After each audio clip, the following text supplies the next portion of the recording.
ಇವಾಗ massage steps ತೋರಿಸ್ತೀನಿ. ಫಸ್ಟಿಗೆ ನಾವು ಮಸಾಜ್ನ ಮಾಡುವಾಗ ಪ್ರಾಡಕ್ಟ್ಸ್ನ ಎಲ್ಲ ಒಂದೇ ಸಲ ಹಾಕೋಬಾರ್ದು. ಸ್ವಲ್ಪ ಸ್ವಲ್ಪನೇ ಪ್ರಾಡಕ್ಟ್ನ ಹಾಕುವಂತ ಪ್ರಾಡಕ್ಟ್ ಬಂದು ಸ್ಕಿನ್ ಅಲ್ಲಿ ಮರ್ಜ್ ಆಗಿ ಆಟೋಮೆಟಿಕಲಿ ಆಯಿಲ್ ನ ಪ್ರೊಡ್ಯೂಸ್ ಮಾಡುತ್ತೆ. ಸೊ ಅವಾಗ ಏನಾಗುತ್ತೆ ಅಂದ್ರೆ ನಿಮ್ಗೆ 100% ರಿಸಲ್ಟ್ ಅಂಡ್ ಗ್ಲೋನೆಸ್ ಚೆನ್ನಾಗಿ ಬರುತ್ತೆ.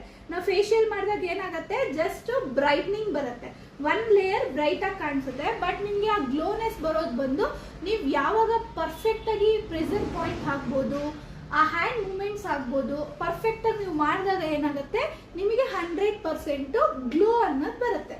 ತುಂಬಾ ಜನ ಹೇಳ್ತಾರಲ್ವಾ, ನನಗೆ ಫೇಶಿಯಲ್ ಮಾಡಿಸ್ಕೊಂಡೆ ರಿಸಲ್ಟ್ ಬಂದಿಲ್ಲ. ಯಾಕೆ? ಒಂದು ಪಾಯಿಂಟ್ ಆಫ್ ಇಂದ ನೋಡೋದಾದ್ರೆ, ಒಂದು ಅಕಾರ್ಡಿಂಗ್ ಟು ದ ಸ್ಕಿನ್ ಟೈಪ್ಸ್ಗೆ ಕರೆಕ್ಟ್ ಆಗಿ ರೆಫರ್ ಮಾಡಿರಲ್ಲ. ಮತ್ತೊಂದು ಬಂದು ಇದರಲ್ಲಿ ಒಂದು ಪ್ರಾಸೆಸ್ ಇರುತ್ತೆ, ಯಾವ ರೀತಿ ಅಬ್ಸರ್ವ್ ಆಗಬೇಕು ಕ್ರೀಮು, ಅದನ್ನ ಯಾವ ರೀತಿ ಮಾಡ್ಬೇಕು ಅನ್ನೋದು ಒಂದು ಟೆಕ್ನಿಕ್ಸ್ಗಳಿರುತ್ತೆ. ಸೊ ಅವಾಗ ಏನಾಗುತ್ತೆ ಅಂದ್ರೆ ನೀವೇನ್ ಮಾಡ್ತೀರಾ, ಇನ್ನು ಕೆಲವರು ನೀರ್ನ ಡಿಪ್ ಮಾಡಿ ಮಾಡೋ ತರ ಕೂಡ ಮಾಡ್ತಾರೆ. ಸೊ ಅದು ಕೂಡ ರಾಂಗ್ ಅಂತ ಏನಿಲ್ಲ. ಬಟ್ ನಾನು ಬಂದು ವಾಟರ್ನ ಡಿಪ್ ಮಾಡಲ್ಲ. ಮಸಾಜ್ ಮಾಡುವಾಗ ನಾನು ವಾಟರ್ನ ಟಚ್ ಮಾಡೋದೇ ಇಲ್ಲ.